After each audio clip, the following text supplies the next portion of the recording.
ग्रहों का विज्ञान यूट्यूब चैनल में मैं डॉक्टर पुष्पा कांबळे आप सबका स्वागत करती हूँ। आज मैं आपको कुंडली पढ़ना सीखे के क्रम में पाठ 201 सिखाना शुरू करती हूँ। आज के पाठ में मिथुन कर्क राशि का फरवरी महीने का मासिक राशिफल जानेंगे और जानेंगे कुंडली में बंधन योग, जेल यात्रा योग, कारागृह योग कौन सी राशि से, कौन से ग्रह से और कौन से भाव से बनते हैं, कौन से ग्रह की महादशा और अंतरदशा, गोचर, शनि की ढैया 7.5 में सजा होती है और कौन से ग्रह की महादशा अंतरदशा में जेल से रिहा किया जाता है यानी बंधन मुक्त होते हैं। कुंडली में 12 भाव, 12 राशियां, 9 ग्रह होते हैं। जन्म समय की कुंडली फिक्स होती है। कोई भी घटना वर्तमान समय के ग्रहों के गोचर को जन्म कुंडली से लगाकर उसके अच्छे और बुरे परिणाम प्राप्त किए जाते हैं। कुंडली, जन्म कुंडली, लग्न कुंडली जिसे चंद्र कुंडली भी कहते हैं को ज्योतिष सूत्र लगाकर चार्ट के माध्यम से समझते हैं। चार्ट के अनुसार कुंडली में जेल यात्रा के योग, कारागृह योग, बंधन योग ये सभी पर्यायी नाम है। अब कुंडली के 12 लग्न राशियों को अलग अलग जोड़ के सूत्र बताते हैं। तो आज के मिथुन राशि का जो चार्ट है 3 नंबर से शुरू हो रहा है। मंगल है पहले भाव में, चौथे भाव में केतु, अष्टम भाव में सूर्य, बुध, शनि और दशम भाव में राहु और शुक्र, द्वादश भाव में गुरु। अब ये मिथुन लग्न, मिथुन राशि की ये कुंडली है। अब इस कुंडली को पहला सूत्र लगाते हैं और पहला सूत्र, जेल का जब बंधन योग देखा जाता है तो कुंडली के 12वें भाव का विशेष महत्व होता है और जो अशुभ ग्रह हैं वो शनि, राहु, केतु और मंगल ये ग्रह भी है और इनके अलावा भी ग्रह हैं कि जो 6, 8, 12 के स्वामी होते हैं। तो पहला सूत्र लगा के देखते हैं। कुंडली के दूसरे, छठवें, 8वें और 12वें भाव का कारक शनि, मंगल, राहु। पहले आधा सूत्र लगा के देखते हैं। शनि, मंगल, राहु। तो 6वें भाव में शनि, मंगल, राहु कारक होते हैं। 8वें भाव में शनि कारक होते हैं। अब आगे 6, 8, 12 भाव के स्वामी नीच राशि में होने चाहिए। तो 6वां भाव है मंगल, 8वां भाव है शनि और 12वां भाव है शुक्र यानी कि वृश्चिक का मंगल, मकर का शनि और वृषभ का शुक्र। ये तीनों ग्रह अपने उनकी नीच राशि में होने चाहिए। तो मंगल जो है उसकी नीच राशि कर्क है तो उसमें नहीं है मंगल, तो ये सूत्र नहीं लगता। अष्टम भाव में मकर राशि है। मकर राशि का स्वामी शनि, शनि की जो नीच राशि है वो 1 नंबर की राशि है तो शनि इधर स्व राशि का, ये भी सूत्र नहीं लगता। द्वादश भाव में वृषभ राशि, वृषभ राशि का स्वामी शुक्र, शुक्र की जो नीच राशि है वो 6 नंबर की है तो शुक्र भी की नीच राशि में नहीं, तो ये सूत्र इस कुंडली में नहीं लगता। दूसरा सूत्र, कुंडली के 12 भाव में शनि राहु, 12वें भाव में शनि राहु की युति होती है तो झूठे आरोप लगते हैं और गलत काम करते पकड़े जाते हैं और तब जेल यात्रा होती है। तो अब इसको मिथुन लग्न, मिथुन राशि के चार्ट को लगाकर देखते हैं। 12वें भाव का, 12वें भाव में राहु और शनि की युति तो नहीं है, ये सूत्र भी नहीं लगता। तीसरा सूत्र, कुंडली में 12वें भाव का स्वामी नीच राशि में होता है और शनि राहु की युति होती है। अब 12वें भाव का स्वामी जो है शुक्र, शुक्र अगर इधर कन्या राशि में होता और कहीं भी शनि और राहु की युति होती तो बंधन योग बनता, तो ये भी सूत्र नहीं लगता। सूत्र चौथा, कुंडली में 12वें भाव में मंगल राहु किसी भी राशि में होते, मंगल राहु, यहाँ पे मंगल अलग है और राहु अलग है, ये भी सूत्र इस कुंडली में नहीं लगता। मंगल राहु किसी भी राशि में होते हैं और ये राशियां 6, 8, 12 में होती हैं तो तब हिंसा होती है और जेल यात्रा होनी तय है। अब इस कुंडली में ये भी सूत्र नहीं लगता। पांचवा सूत्र, कुंडली में शनि राहु, मंगल राहु और शनि मंगल। अब ये 2 शनि राहु, मंगल राहु और मंगल शनि 6वें भाव में, 8वें भाव में, 12वें भाव में नहीं है, ये भी ये सूत्र नहीं लगता। अगर ये होते हैं और 6, 8, 12 भाव में बैठते हैं, इसी भाव में बैठते हैं तो बंधन योग बनता है। 6वां, कुंडली में शनि मंगल एक दूसरे को 7वीं दृष्टि से देखना। अब इधर पे शनि और मंगल 9 पंचम कर रहे हैं तो मंगल के पास भी 3 दृष्टियां हैं, शनि के पास भी 3 है, पर वो 7वीं दृष्टि से नहीं देख रहे, ये सूत्र भी नहीं लग रहा। अब 7वां सूत्र, कुंडली में शनि राहु एक दूसरे को, अब शनि और राहु द्वितीय द्वादश कर रहे हैं। एक राहु के पास भी 3 दृष्टि है, शनि के पास 3 है, पर ये द्वितीय द्वादश करने के कारण 7वीं दृष्टि से एक दूसरे को नहीं देख पाते, ये सूत्र भी नहीं लग रहा। पर इस कुंडली में कैसे लगाया जाता है ये समझाने की कोशिश की जा रही है। अब 8वां सूत्र, 12वें भाव का संबंध 8वें भाव से होता है। इसको पहले आधा समझ लेते हैं। 12वें भाव का संबंध 8वें भाव से कैसे होता है? तो 12वें भाव का स्वामी जो शुक्र है, शुक्र 8वें भाव में तो स्थित नहीं है, पर 8वें भाव का स्वामी शनि है। शनि की राशि में भी नहीं है और ना ही शुक्र के दृष्टि में है, तो ये भी सूत्र नहीं लगता कि उसका संबंध 8वें भाव से नहीं हो रहा। और 8वें भाव और 12वें भाव में राहु की स्थिति, राहु की स्थिति 8वें और 12वें भाव में नहीं है। 8वें और 12वें भाव में राहु नहीं है और उस पर शनि मंगल की दृष्टि। 8वें में राहु है, इधर राहु है और शनि तीसरी दृष्टि से देख ले, 7वीं दृष्टि से देख ले, 10वीं दृष्टि से देख ले और मंगल चौथी, 7वीं और 8वीं दृष्टि से। तब इन ग्रहों की महादशा और अंतरदशा में जेल जाने के योग बनते हैं। अब सूत्र 9, कुंडली में 6, 8, 12 भाव में बुध शुक्र शनि राहु, बुध शुक्र शनि राहु, बुध शुक्र शनि राहु, बुध शुक्र शनि राहु, ये चतुर्ग्रह योग है। ये इस कुंडली में नहीं है। 4 ग्रह अगर षष्ठ भाव में, 4 ग्रह अगर अष्टम भाव में, 4 ग्रह अगर द्वादश भाव में, तब ये सूत्र लगता है और इन ग्रहों की महादशा अंतरदशा में कोर्ट केसेस बनते हैं। अब बंधन योग, बंधन योग को कैसे देखा जाता है कि अगर किसी को सजा हो गई है तो वो कब छूट के आएंगे? तो सूत्र, कुंडली में लग्न और लग्नेश बलवान होते हैं। अब इस कुंडली में लग्न मिथुन है और जो स्वामी है लग्नेश बुध, बुध अष्टम भाव में है, बलवान नहीं है। अब केंद्र या कोण में होने चाहिए, तो इसे कोण बोलते हैं और इसे केंद्र बोलते हैं। तो बुध अष्टम भाव में ये सूत्र नहीं लगता। और अगर यहाँ पे होते तो उनकी महादशा अंतरदशा में रिहा होने के योग बनते थे, यानी से बंधन से मुक्ति, सजा पूरी होती थी या उनको छोड़ दिया जाता था। दूसरा सूत्र, कुंडली में सूर्य बलवान और भाग्य लग्न भाव में स्थित होते हैं। सूर्य बलवान, अब सूर्य भी अष्टम भाव में है, सूर्य की भी स्थिति अष्टम भाव में, सूर्य अच्छे नहीं माने जाते। उनकी महादशा अंतरदशा में भी मुक्तता होती थी, तो ये वाला भी बंधन मुक्ति का सूत्र इस कुंडली में नहीं लगता। तीसरा, कुंडली में 12वें भाव का स्वामी उच्च राशि में, अब 12वें भाव का जो स्वामी है शुक्र, शुक्र की उच्च राशि मीन राशि है, 12वें भाव का स्वामी उच्च राशि में बैठा है, ये सूत्र लगता है। उच्च राशि हो या स्वराशि हो, तो शुक्र की उच्च राशि मीन राशि है इसमें, और इनकी महादशा अंतरदशा अगर शुरू होती है तो इनको तब जेल से रिहा किया जाएगा या बंधन मुक्त हो सकते हैं।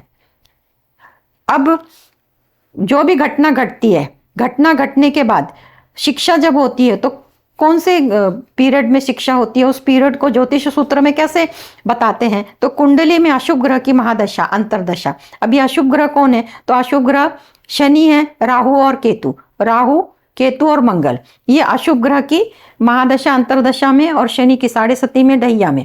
और इसके अलावा 6, 8, 12 के स्वामी, अब 6, 8, 12 के स्वामी कौन कौन हुए?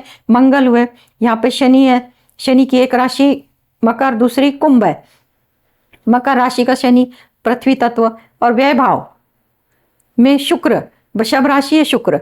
मंगल शनि शुक्र की महादशा अंतरदशा में भी जो भी घटना घटती है और उसके परिणाम में सजा सुनाई जाती है, तो वो इस समय सुनाई जाती है कि जो अशुभ ग्रह हैं और 6, 8, 12 के स्वामी की महादशा अंतरदशा के पीरियड में इनको सजा सुनाई जाएगी। इस प्रकार बंधन योग के सूत्र बताए और बंधन मुक्त होने के बताए, और ये घटना कब होती है, ये अशुभ परिणाम वाली घटना कब होती है, उसकी दशा महादशा और ग्रह बताया।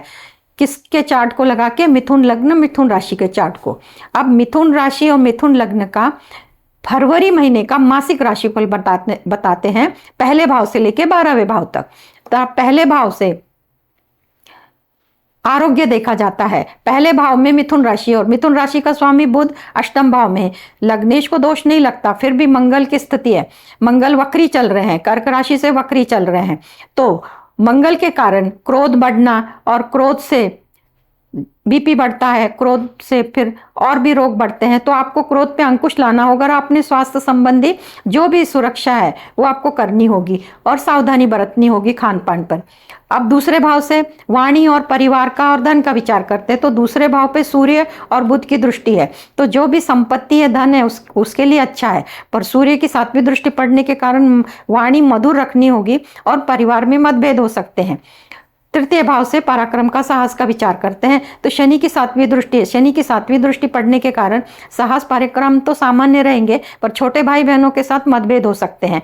और जो छोटी यात्रा होती है उसमें, छोटी यात्रा से संबंधित जो भी व्यवसाय करते हैं उसमें सफलता मिलेगी। चतुर्थ भाव से माता का स्वास्थ्य, राहु केतु की स्थिति है, शुभ ग्रह शुक्र की दृष्टि है। तो शुक्र की दृष्टि घर के लिए, घर में जो भी सजावट का सामान आ सकता है, रिनोवेशन हो सकता है शुक्र की 7वीं। पर राहु केतु के कारण माँ को मानसिक बीमारी होगी, भ्रम की बीमारी होगी, इसके लिए आपको माता के स्वास्थ्य के लिए सावधानी बरतनी होगी। पंचम भाव से शिक्षा, संतान और प्रेम संबंध के बारे में देखा जाता है। शिक्षा के लिए तो शिक्षा का जो कारक ग्रह है अष्टम भाव में अपने से 6-8 का संबंध बना रहा है, तो शिक्षा के लिए बहुत अच्छा नहीं है और प्रेम संबंध के लिए भी बहुत अच्छा नहीं है। और जो लोग अभी जो महिलाएं और गर्भ धारण करने के लिए डॉक्टरी इलाज कर रही हैं, आध्यात्मिक साधना कर रही हैं, धर्म पूजा पाठ पूजा उपासना कर रही हैं, तो उनको भी वर्तमान में इस समय में संतति ग्रहण करने के लिए गर्भधारणा के योग नहीं बनते। अष्टम भाव में रोग रिपूर्ण का विचार करते हैं, शुभ ग्रह गुरु की दृष्टि है, इसका ज्यादा कोई इश्यू नहीं होगा, अगर होता भी है तो वो सलाह मसलत करके मिट जाएगा। सप्तम भाव से दाम्पत्य जीवन, बिजनेस, व्यापार और शादी तय होने के योग है क्या नहीं, जिनकी शादी होने के लिए ड्यू है उनके लिए। पहले व्यवसाय के बारे में देख लेते। व्यवसाय का कारक अष्टम भाव में है, व्यवसाय की स्थिति अच्छी नहीं है, व्यवसाय में ऊंच नीच होती रहेगी। दाम्पत्य जीवन के लिए मंगल की 7वीं दृष्टि पड़ने के कारण दाम्पत्य जीवन में भी मतभेद हो सकते हैं, सावधानी बरतनी होगी। और जो लोग की शादी तय होने वाली है उनके लिए रिश्ते देखे जा रहे हैं, तो गुरु की दृष्टि सप्तम स्वयं गुरु है, तो गुरु की 7वीं दृष्टि, 5वीं दृष्टि या 9वीं दृष्टि सप्तम भाव पर तो नहीं पड़ती, तो विवाह तय होने के योग नहीं बनते।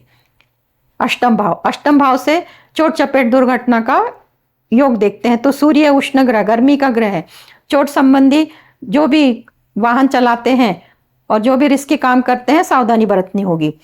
भाग्य भाव से भाग्य का साथ मिलेगा, शनि स्वयं अपनी राशि में बैठे हैं, भाग्य का साथ मिलेगा और धार्मिक यात्रा भी होगी। दशम भाव से नौकरी का विचार करते हैं, तो मंगल केंद्र में है,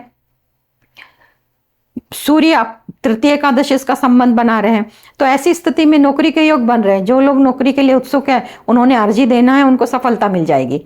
एकादश भाव से बड़े भाई बहनों का और फाइनेंस का विचार करते हैं, तो शनि की 3री दृष्टि पड़ने के कारण बड़े भाई बहनों के साथ संबंध में मतभेद आ सकते हैं, पर फाइनेंस के लिए स्थिति बहुत अच्छी है, क्योंकि जो एकादश का स्वामी है वो लग्न में बैठा है, अपने से तृतीय एकादश का संबंध है वैभाव, और वैभाव से खर्चे देखे जाते हैं। गुरु ग्रह जहाँ पे बैठते हैं वहाँ की वृद्धि करते हैं, खर्चे बढ़ेंगे तो आरोग्य पे होंगे, और इसके अलावा आपको आरोग्य पे होने वाले खर्चे तो करने ही होंगे, इसके अलावा जो खर्चे होंगे उसके लिए आपको ही सोच समझकर निर्णय लेना होगा कहाँ खर्चे करने और कहाँ नहीं। इस प्रकार पहले भाव से 12वें भाव तक मिथुन लग्न, मिथुन राशि का फरवरी महीने का मासिक राशिफल बताया, पर इसके साथ चंद्रमा जब कन्या राशि से, मकर राशि से और वृषभ राशि से जाएंगे, तो ये 3 राशियों से जाते हैं। चंद्रमा एक राशि में 2.25 दिन रहते हैं, तो मकर राशि, वृषभ राशि और कन्या राशि से जब जाते हैं तो ये तारीखें निकल के आती हैं। फरवरी महीने की ये तारीखें हैं 5, 6, 7, 15, 16, 17, 24, 25। इन तारीखों को कोई भी महत्वपूर्ण काम शुरू ना करे, क्योंकि उसमें सफलता नहीं मिलती, मन शांत होता है, मन नाराज होता है।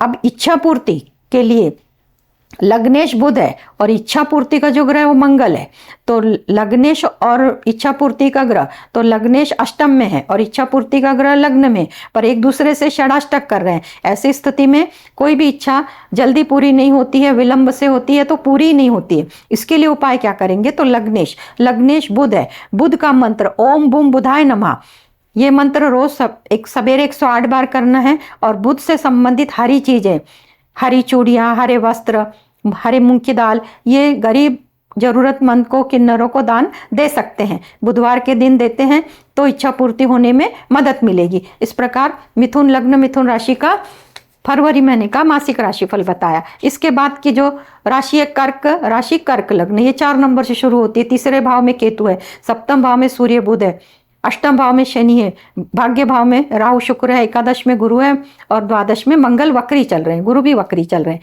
ये स्थिति है। अब ये स्थिति को कर्क लग्न कर्क राशि को 4 नंबर से शुरू होती है। तो बंधन योग कैसे देखा जाता है, बंधन योग को जोड़ के सूत्र समझते हैं कि बंधन योग का सूत्र कैसे लगाते हैं और इस कुंडली में ऐसे योग है या नहीं ये जान सकते हैं। तो पहला सूत्र 12वां भाव जवाबदार होता है, राहु केतु शनि और मंगल ये ग्रह होते हैं और 12वां भाव और 6 8 12 के स्वामी। तो पहला सूत्र है। दूसरा 6वां 8वां 12वां भाव कारक ग्रह। अब ये कारक ग्रह में कौन आए, शनि मंगल राहु। तो 6वें में शनि मंगल राहु कारक होते हैं, 8वें में शनि कारक होते हैं। अब इस कुंडली में 6वें 8वें में इन तीनों की स्थिति नहीं है। अब इसका आधा सूत्र आगे वाला ऐसा है, 6 8 12 भाव के स्वामी नीच में होने चाहिए। अब शनि मंगल राहु तो शनि एक ही अष्टम भाव में स्वराशि के हैं और जो षष्ठे से 6वें भाव का स्वामी गुरु, अष्टम भाव का शनि और 12वें भाव का व्यय भाव का बुध, ये लोग नीच राशि में होने चाहिए। अब ये षष्ठ भाव का स्वामी गुरु है, गुरु मकर राशि में आते हैं तब वो नीच के होते हैं, तो गुरु मकर राशि में नहीं है, ये भी सूत्र नहीं लगता। अब शनि की जो मेष राशि है वो नीच राशि 1 नंबर की, शनि उसमें होंगे तो वो सूत्र लगेगा। और बुध की जो कन्या राशि है, बुध की जो मिथुन राशि का जो स्वामी बुध है उसकी उच्च राशि कन्या है और उसकी जो नीच राशि है वो मिथुन राशि है, तो बुध मिथुन राशि में भी नहीं है, मकर राशि में, तो ये सूत्र नहीं लगता। अब दूसरा सूत्र, कुंडली के 12वें भाव में शनि राहु, 12वें भाव में शनि राहु की होती तो ये सूत्र भी नहीं लगता। अगर किसी की कुंडली में शनि राहु 12वें भाव में है तो वो गलत काम करते और झूठे आरोप में पकड़े जाते हैं। तीसरा, कुंडली में 12वें भाव का स्वामी नीच राशि में होता है और शनि राहु की युति होती है। अब शनि राहु यहाँ पर द्वितीय द्वादश पे आ रहे हैं, राहु इधर शनि इधर, परंतु 12वें भाव का स्वामी ये जो बुध है वो मीन राशि में चाहिए, तो ये भी सूत्र नहीं लगता। चौथा सूत्र, कुंडली में 12वें भाव में मंगल राहु, तो मंगल की स्थिति है पर राहु अलग है, मंगल चतुर्थ दशम का संबंध बना रहे हैं, तो ये भी सूत्र नहीं लग रहा। अब कुंडली में शनि राहु मंगल राहु शनि मंगल ये 3 भाव में होने चाहिए, तो ये तीनों ही भाव में नहीं है, मंगल की स्थिति अलग है, शनि की स्थिति अलग है, ये सूत्र नहीं लागू पड़ता। अगर किसी की कुंडली में इनमें से ये जोड़ी 6वें 8वें 12वें में होती है तो उनके साथ घटना घटती है और जेल यात्रा होती है। 6वां सूत्र, कुंडली में शनि मंगल एक दूसरे से 7वीं, तो शनि और मंगल 9 पंचम का योग कर रहे हैं। शनि के पास भी 3 दृष्टियां हैं, मंगल के पास भी 3 है, पर 7वीं दृष्टि से वो एक दूसरे को नहीं देख रहे हैं। अब उसी प्रकार शनि राहु यहाँ पर द्वितीय द्वादश कर रहे हैं। अगर राहु दूसरे भाव में बैठते हैं तब शनि की 7वीं दृष्टि पड़ती। अगर राहु इस कुंडली में भाग्य भाव में है तो पराक्रम में अगर शनि बैठेंगे तो 7वीं दृष्टि से देखेंगे। इस कुंडली में ये भी सूत्र नहीं लगता, पर सूत्र लगाना कैसे ये बताया।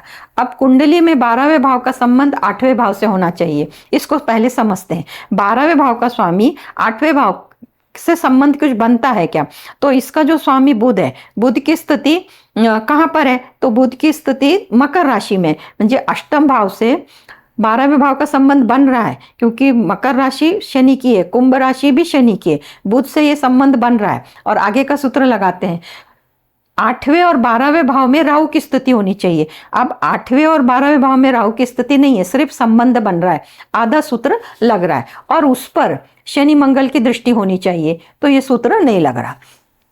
कुंडली के 6 8 12 भाव में 6 8 12 भाव, अब ये 9 नंबर ये 11 नंबर ये राशियां हैं, इसे 6वां इसको 8वां इसको 12वां बोलते हैं। बुध शुक्र शनि राहु चतुर्ग्रही ग्रह योग, यहाँ भी 4 ग्रह यहाँ भी 4 ग्रह, तो ये नहीं है, तो ये सूत्र नहीं लगता। अगर किसी की कुंडली में ये सूत्र लग गए और उनको सजा हो गई तो मुक्तता होगी, उसको कैसे देखे जाएंगे, तो उसके लिए ये सूत्र है कि उनको बंधन से मुक्ति कैसे मिलेगी और कौन सी महादशा अंतरदशा में। तो पहला सूत्र, कुंडली में लग्न लग्नेश बलवान होने चाहिए, तो लग्न चंद्रमा जो है 2.25 दिन में राशि बदलते हैं, पर चंद्रमा की स्थिति केंद्र और कोण में होनी चाहिए, तो तब ये योग स्ट्रांग बनता है। फिर चंद्रमा की महादशा अंतरदशा में, और चंद्रमा स्वराशि का हो कर्क में, चंद्रमा उच्च का हो वृषभ राशि में, तो चंद्रमा की महादशा अंतरदशा में बंधन से मुक्त होने के योग बनते हैं। अब दूसरा सूत्र, कुंडली में सूर्य बलवान, तो इस कुंडली में भी सूर्य बलवान है केंद्र में। अब बलवान है स्थिति है और उसकी महादशा अंतरदशा और सूर्य की महादशा अंतरदशा मिलती है, तब भी बंधन से मुक्त होते हैं। और महादशाएं बहुत लंबी होती है पर अंतरदशाएं जल्दी जल्दी आती है, तो उसमें भी निर्णय होते हैं। अब 12वें भाव का स्वामी उच्च राशि में, स्वराशि में, तब अब ये 12वां भाव का जो स्वामी है बुध की जो अपनी उच्च राशि है वो कन्या राशि है। अगर कन्या राशि में बुध की स्थिति होती है और कुछ घटना घटती है और किसी अशुभ महादशा में वो अंदर जाते भी हैं जेल के अंदर, पर बुध अगर उच्च राशि में बैठता है तो बुध की अंतरदशा में महादशा में उनको बंधन मुक्त किया भी जाता है। ऐसा सूत्र देखते हैं। अब घटना घटती है, गोचर के अनुसार घटती है, महादशा 6, 8, 12 की लगती हैं, तो ये कब होता है कि जो अशुभ घटना घटती है, मारपीट होती है, लड़ाई झगड़े होते हैं, जो भी होता है और फिर कोर्ट केसेस और फिर सजा, वो कौन से माहौल में होती है, कौन से महादशा अंतरदशा। तो कुंडली में अशुभ ग्रह की महादशा अंतरदशा, तो कुंडली में अशुभ ग्रह कौन कौन से होते हैं, शनि, राहु, केतु, मंगल, ये अशुभ ग्रह हैं, इनकी महादशा अंतरदशा में होता ही होता है। और इसके अलावा शनि की साढ़े सती, शनि की धैया, शनि की महादशा, इसमें शिक्षा सुनाई जाती है। और 6, 8, 12 के स्वामी की भी महादशा अंतरदशा में शिक्षा सुनाई जाती है और सजा मिलती है। अगर कुछ कुंडली में यदि किसी कुंडली में बंधन से मुक्ति का योग नहीं होता है तो वह आजीवन कारावास में रहते हैं, ऐसा भी देखा जाता है। इसलिए बंधन मुक्ति के भी सूत्र लगाकर बताए। तो जब लगते हैं सूत्र तो उनकी महादशा अंतरदशा में उनको मुक्तता मिलनी ही तय है। अब कर्क राशि, कर्क लग्न का पहले भाव से लेकर 12वें भाव तक फरवरी महीने का मासिक राशिफल बताते हैं। तो पहले भाव से स्वास्थ्य का विचार करते हैं। पहले भाव का स्वामी चंद्रमा है, सूर्य की दृष्टि होने के कारण उष्णता के रोग होंगे और साथ में विचारों में और जो आचरण में अहंकार होगा उससे बचना होगा। अहंकार भी एक षड रिपु में से एक रिपु है कि जो अहंकार होने से भी बीमारी लग जाती है, मानसिक बीमारी का शिकार होते हैं। तो आपको अहंकार से बचना होगा और अपने स्वास्थ्य संबंधी जो भी आप सावधानी लेते हैं वो लेनी होगी। दूसरे भाव से धन का, परिवार का और वाणी का विचार करते हैं। शनि की 7वीं दृष्टि है, परिवार में मतभेद होंगे और जो धन के लिए स्थिति अच्छी है, धन के लिए स्थिति अच्छी है क्योंकि स्वामी केंद्र में है। और वाणी को आपको मधुर रखना होगा। तृतीय भाव से साहस, पराक्रम का विचार करते हैं और जो मीडिया से संबंधित जो लोग काम कर रहे हैं, मीडिया से उत्पन्न का साधन बनाए हैं, उनको यूट्यूब पे काम करते हैं, फेसबुक पे काम करते हैं और भी कोई काम करते हैं मीडिया से संबंधित, तो राहु केतु की दृष्टि पड़ रही है, शुक्र की दृष्टि है, गुरु की 5वीं दृष्टि है। ये बहुत बड़ा स्ट्रांग योग है कि जो लोग भी मीडिया से काम कर रहे हैं उनको बहुत बड़ी सफलता मिलती है इस वक्त। चतुर्थ भाव से हम माता के स्वास्थ्य का विचार करते हैं। तो चतुर्थ भाव का जो स्वामी है शुक्र, अपने से 6, 8 का संबंध बना रहा है, तो माता के स्वास्थ्य में ऊंच नीच रहेगी, आपको सावधानी बरतनी होगी। पंचम भाव से शिक्षा, संतान और प्रेम संबंध का विचार करते हैं। तो प्रेम संबंध के लिए स्थिति अच्छी है क्योंकि गुरु की 7वीं दृष्टि पड़ने के कारण प्रेम संबंध बेहतर होते जाएंगे। शिक्षा के लिए भी बहुत अच्छा है और जो महिलाएं गर्भधारणा करने के लिए डॉक्टरी इलाज कर रही हैं उसमें उनको सफलता मिलेगी। और जो महिलाएं आध्यात्मिक है, पूजा पाठ, ध्यान साधना, मंत्र उपचार ये सब कर रही हैं, उनको भी सफलता मिलेगी। गर्भधारणा उनकी हो सकती है इस पीरियड में, उनको सफलता, संतान प्राप्ति की सफलता मिल रही है। षष्ठ भाव से विचार करते हैं रोग रिपुण का, तो मंगल की 7वीं दृष्टि है और जो भी रोग रिपु ऋण का विचार करते हैं वो सामान्य रहेंगे क्योंकि ग्रह तो वक्री चल रहे हैं। सप्तम भाव से दाम्पत्य जीवन का विचार करते हैं, तो सूर्य है, तो दाम्पत्य जीवन में अहंकार के कारण मतभेद आ सकते हैं। तो यह अहंकार जो मेल है फीमेल है, दोनों ने सोच समझकर आपस में बर्ताव करना होगा। इस गोचर काल में सूर्य अहंकार दिलाते हैं और अहंकार के कारण मतभेद होते हैं। और व्यापार के लिए स्थिति बहुत अच्छी है, व्यापार में वृद्धि होगी और गुरु की 9वीं दृष्टि पड़ रही है। तो यहाँ पर जो लोग शादी के लिए ड्यू हैं, रिश्ते देख रहे हैं और रिश्ते पसंद कर रहे हैं, कब होगा सोच रहे हैं, तो गुरु की 9वीं दृष्टि पड़ने के कारण मनपसंद रिश्ते मिलेंगे भी, तय भी होंगे और शादी भी संपन्न होगी, विवाह भी होगा। अष्टम भाव से चोट चपेट दुर्घटना का विचार करते हैं, पर शनि की स्थिति है। शनि यहाँ पर आपको गूढ़ रहस्य विषय की जो रुचि है उसमें रुचि बढ़ेगी। भाग्य भाव में राहु और शुक्र है, धार्मिक यात्रा के योग बनते हैं और भाग्य का साथ मिलेगा। दशम भाव से नौकरी का विचार करते हैं। दशम भाव का स्वामी मंगल, अपने से तृतीय एकादशी इसका संबंध है। और दशम भाव पर किसी ग्रह की अगर दृष्टि पड़ रही है तो वो कोई ग्रह नहीं है, तो मंगल वक्री फिलहाल चल रहे हैं। तो जब ग्रह मंगल, जो भी ग्रह वक्री होता है उसकी पावर बढ़ जाती है। तो जो लोग नौकरी में प्रयत्नशील है उन्होंने अर्जी देना है और उनको सफलता मिलनी है। और केंद्र में बुध और सूर्य की स्थिति है। एकादश भाव से बड़े भाई बहनों का संबंध का विचार करते हैं। तो गुरु की स्थिति है, संबंध अच्छे होंगे, फाइनेंस के लिए भी स्थिति अच्छी है। व्यय भाव से खर्चों का विचार करते हैं। मंगल की स्थिति है, खर्चे बीमारी पे ही होंगे और जो भी खर्चे होंगे आपको सोच समझ के ही करने होंगे इस गोचर काल में। इस प्रकार कर्क लग्न, कर्क राशि का पहले भाव से लेकर 12वें भाव तक फरवरी महीने का मासिक राशिफल बताया। अब इसमें एक ग्रह चंद्रमा जब चौथे, 8वें, 12वें जाते हैं तो वह शुभ परिणाम देकर जाते हैं। तो चौथे यानी कि तुला राशि से, कुंभ राशि से और मिथुन राशि से जब जाएंगे तो तब वो अशुभ होते हैं। तो इन राशियों से जब जाते हैं तो ये तारीखें निकल के आती हैं। ये तारीखें फरवरी महीने की है, 8, 9, 18, 19, 26, 27। इन तारीखों को कोई महत्वपूर्ण काम ना करे, क्योंकि वो काम शुरू नहीं होते हैं। अगर किसी दबाव से शुरू होते हैं तो वो बंद भी पड़ जाते हैं, तो मन दुखी होता है, मन अशांत होता है। इसलिए इन तारीखों को ध्यान में रखें। इन तारीखों को कोई काम जो भी प्लानिंग कर रहे हैं इन तारीखों को ना करें। अब इच्छा पूर्ति का ग्रह शुक्र है और जो लग्नेश है वो चंद्रमा है। तो चंद्रमा तो 2.25 दिन में राशि बदलता है। इच्छा पूर्ति का जो ग्रह शुक्र है, शुक्र की स्थिति अपने उच्च राशि में, तृतीय एकादशी इसका संबंध बना रहे। ऐसी स्थिति में पर राहु के साथ में है, तो राहु के साथ में ये योग बनता है, एक अशुभ योग बनता है। अब जो चंद्रमा है, इच्छा पूर्ति के लिए चंद्रमा का मंत्र करना होता है। चंद्रमा का मंत्र है ओम सोम सोमाय नमः। रोज 108 बार करना है।